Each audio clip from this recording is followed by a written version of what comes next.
Queridos irmãos, queridas irmãs, hoje nós estudaremos o Evangelho segundo o Espiritismo, seu capítulo 5, Bem-aventurados os aflitos, particularmente o item 4 e 5, que trata das causas atuais das aflições. Então nos diz o codificador o seguinte: de duas espécies são as vicissitudes da vida, ou, se preferirem, promanam de duas fontes bem distintas. Que importa distinguir? Umas têm a causa na vida presente, outras fora desta vida. Retomando-se a origem dos males terrestres, reconhecer-se-á que muitos são consequência natural do caráter e do proceder dos que os suportam. Quantos homens caem por sua própria culpa? Quantos são vítimas de sua imprevidência, de seu orgulho e de sua ambição? Quantos se arruinam por falta de ordem, de perseverança, pelo seu mau proceder ou por não terem sabido limitar seus desejos?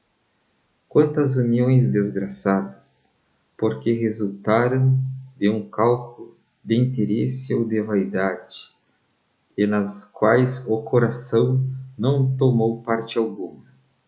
Quantas dissensões e funestas disputas se teriam evitado com um pouco de moderação e menos suscetibilidade. Quantas doenças e enfermidades decorrem da intemperança e dos excessos de todo gênero. Quantos pais infelizes com seus filhos, porque não lhes combateram desde o princípio as más tendências, por fraqueza, por indiferença, deixaram que neles se desenvolvessem os germes do orgulho, do egoísmo e da tola vaidade, que produzem a secura do coração. Depois, mais tarde, quando colhem o que semeiam, admiram-se e afligem-se da falta de deferência com que são tratados e da ingratidão deles. Interroguem friamente suas consciências, todos os que são feridos no coração pelas vicissitudes e decepções da vida. Remontem passo a passo a origem dos males que os torturam e verifiquem se as mais das vezes não poderão dizer: se eu houvesse feito ou deixado de fazer tal coisa, não estaria em semelhante condição. A quem então há de o homem responsabilizar por todas essas aflições, senão a si mesmo? O homem, pois, em grande número de casos, é o causador de seus próprios infortúnios, mas em vez de reconhecê-lo, acha mais simples, menos humilhante para a sua vaidade, acusar a sorte, a providência, a má fortuna, a má estrela, ao passo que a má estrela é apenas a sua incúria. Os males dessa natureza fornecem indubitavelmente um notável contingente ao cômputo das vicissitudes da vida. O homem as evitará quando trabalhar por se melhorar moralmente tanto quanto intelectualmente. A lei humana atinge certas faltas e as pune. Pode então o condenado reconhecer que sofre a consequência do que fez, mas a lei não atinge, nem pode atingir, todas as faltas. Incide especialmente sobre as que trazem prejuízo à sociedade, e não sobre as que só prejudicam os que as cometem. Deus, porém, quer que todas as suas criaturas progridam e, portanto, não deixe impune qualquer desvio do caminho reto. Não há falta alguma, por mais leve que seja, nenhuma infração da sua lei, que não acarrete forçosas e inevitáveis consequências, mais ou menos deploráveis. Daí se segue que nas pequenas coisas, como nas grandes, o homem é sempre punido por aquilo em que pecou. Os sofrimentos que decorrem do pecado são-lhe uma advertência de que procedeu mal. Dão-lhe experiência, fazem-lhe sentir a diferença existente entre o bem e o mal, e a necessidade de se melhorar, para de futuro evitar o que lhe originou uma fonte de amargura, sem o que motivo não haveria para que se emendasse. Confiante na impunidade, retardaria seu avanço e, consequentemente, a sua felicidade futura. Entretanto, a experiência algumas vezes chega um pouco tarde, quando a vida já foi desperdiçada e turbada, quando as forças já estão gastas e sem remédio o mal. Pôs-se então o homem a dizer: se no começo dos meus dias eu soubera o que sei hoje, quantos passos em falso teria evitado? Se houvesse de recomeçar, conduzir-me-ia de outra maneira. No entanto, já não há mais tempo. Como o obreiro preguiçoso que diz: perdi meu dia. Também diz ele: perdi minha vida.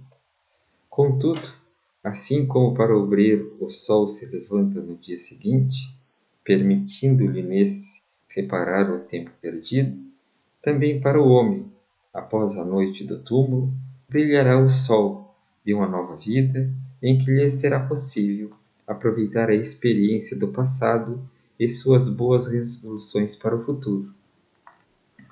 Então, estas colocações de Allan Kardec são muito claras, não é, meus irmãos?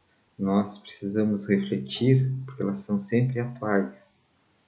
Todos nós sofremos, temos as nossas dores, os nossos desafios, que geralmente são causados por nós mesmos. Em se tratando da vida presente ou das causas atuais das aflições, geralmente elas estão nesta vida. Então basta que a gente faça uma reflexão profunda do que nos incomoda e vamos encontrar como responsável pelas nossas dores nós mesmos. Então a gente tem a oportunidade, a partir desse ponto, a partir dessa reflexão, começar a melhorar, começar a transformar-se, tomar outras atitudes, outras decisões. Geralmente as nossas dores originam-se da nossa vaidade, do nosso orgulho, do nosso egoísmo. Então estes sentimentos são necessários que venhamos a combatê-los em nós, para que tomemos as decisões acertadas e de futuro não venhamos a sofrer. Em todos os sentidos, Jesus e a doutrina espírita nos chamam à renovação, à reflexão, a novas atitudes, no sentido de uma transformação moral. Não é? Ela nos conduz a vivenciarmos aquilo que Jesus nos ensinou e que nós precisamos aprender. E que muitas vezes esta vivência é um desafio para nós, mas nós precisamos dessa transformação. Senão a consequência desta ausência será o sofrimento e a dor. E todos nós, o que nós procuramos e queremos é a felicidade, é a serenidade, a paz. E para isso, nós precisamos nos ajustar à lei natural de Deus, a lei divina, a lei permanente. Esta lei está na nossa consciência. Quando nós erramos, quando nós tomamos uma decisão que não é correta, lá no fundo, a nossa consciência dispara um alarme de erro. A gente sabe. E a gente muitas vezes não quer ver, não quer aceitar esse aviso da consciência. E vem as consequências depois. Então nós necessitamos mudar seguindo os passos de Jesus, não é? Para que possamos atingir um grau de serenidade, de felicidade melhor. E isto não está longe de nós, esse desafio está dentro da nossa família, está no nosso trabalho, está na sociedade em que vivemos, nas atividades em que executamos. Então nós sempre precisamos ver tudo que nos cerca e todos que nos cercam com outros olhos, entendendo que cada um tem o seu momento, tem a sua realidade, tem a sua evolução. A evolução não se faz para o ser humano de maneira uniforme, assim, igual para todos. Cada um tem seu tempo, cada um tem seu momento de entender, o seu despertar. Uns leva mais tempo, outros leva menos tempo. E às vezes a gente fica agoniado, porque as pessoas não entendem certas coisas. Outros momentos nós também ficamos agoniados porque nós não entendemos certas coisas. Então nós precisamos refletir e nos balizar em Jesus. Ele sim é o nosso modelo, o nosso guia. Os erros das pessoas que nos cercam não são importantes para nós. O importante é nós sabermos enxergar e analisar as nossas falhas e corrigi-las. As das demais pessoas, que muitas vezes nos incomodam, é questão delas. Elas é que têm que fazer este trabalho de renovação. Então, se nós fizermos a nossa parte, a nossa transformação, nós estaremos colaborando de maneira expressiva para um mundo melhor, para uma sociedade mais feliz e mais justa, e para a nossa própria felicidade. Então vamos rogar a Jesus que nos ilumine nessa caminhada, que nos ampare e que cada vez mais nós possamos ser conscientes e lúcidos do que Ele nos ensinou e do que nós devemos fazer. Muita paz, muita luz a todos.